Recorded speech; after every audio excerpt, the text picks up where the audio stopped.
Students, whatever homework is given to you, you have to submit it on the very next day between 8 am to 1 pm to the given WhatsApp number, and it is compulsory to submit your homework as your attendance will be marked on the basis of your submission.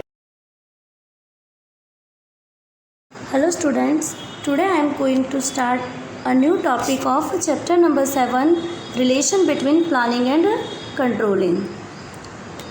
First, planning and controlling are two sides of the same coin. Planning and controlling are two very important and interdependent functions of management. The success of planning depends on controlling. Controlling finds out the deviation, take necessary corrective action, and also takes business activity in the right direction. Controlling is also not possible without planning. This is because through controlling it can be ascertained whether the objective of planning are achieved or no. So where there is no planning, there is no need of controlling. So planning and controlling are two sides of the same coin. Second, protection against change. Implementation of the program of a plan depends on internal and external factors. Internal factors can be regulated, whereas control is needed for external factors like government policy, competition, inflation, depression, scarcity of raw material, change in the choice of people, change in fashion. Thus, taking into consideration the effect of external factor, controlling see to it whether activities are carried out according to plan or not. Thus, planning and controlling give protection against changes. Third number, planning is the precondition of controlling. It is a precondition of controlling. The function of planning is to make programs to achieve the objectives of the business enterprise, while the function of controlling is to see whether the activities are performed according to the plan or not. The function of controlling is also to compare the actual performance with the set standard. If deviations are found, the corrective action is taken. So planning is a precondition of controlling. And the last relation, planning is the father of controlling. Controlling exists because of planning. Controlling keeps a check on activities decided in planning. So controlling does not exist without planning. Keeping this in mind, planning is considered to be father of controlling. Now, next topic, the stages of the controlling process. The stages of the controlling process. Controlling is a universal and continuous process.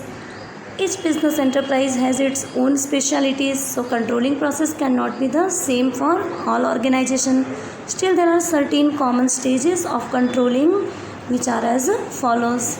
First, setting standards.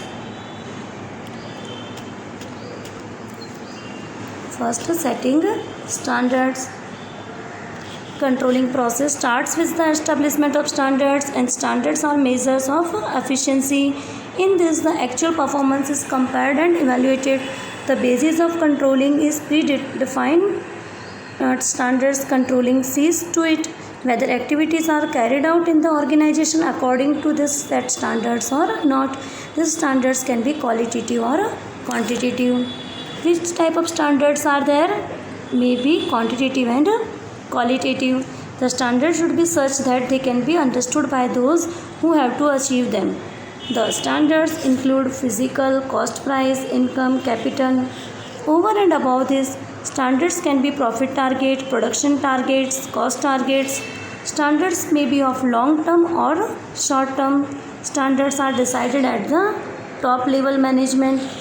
Employees and subordinates are informed about the same. The employees then plan their work according to the given targets, and they constantly strive to maintain these standards. Second, gathering of information. Second stage of controlling is gathering of information. At this stage, information is gathered about the work done, the actual situations. Information is gathered by personal observation, oral reports, and written reporting. Third number, measuring performance.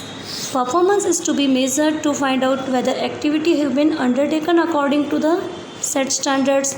Such a measurement can be quantitative or qualitative. Fourth number, comparison of work done with set standards. At this stage, controlling information about actual work done is sought or acquired.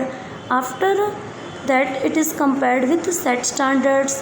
From the comparison, it can be known whether the set standards have been achieved or not. Fifth number, corrective measures. This question is important for 2 marks. Corrective measure is the last stage. It is a last stage of controlling process. The activities are compared against set standards to find out deviations.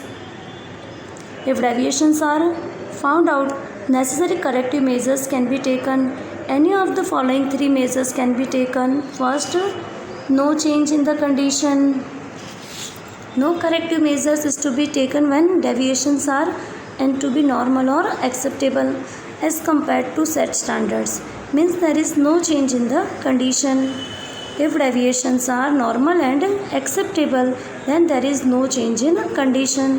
Second, change the condition to remove deviation.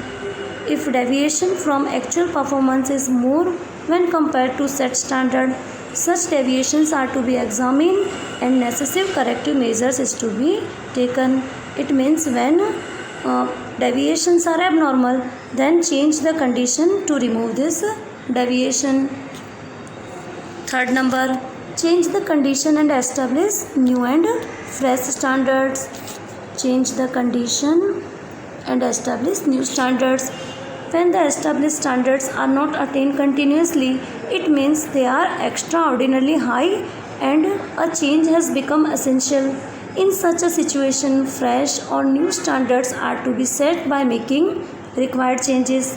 Likewise, when better results as compared to the established standards are continuously obtained, the set standards are changed and new higher standards are set. It means which corrective measures are taken. First, no change in condition. Second, change in condition to remove deviation. And the third, change the condition and establish new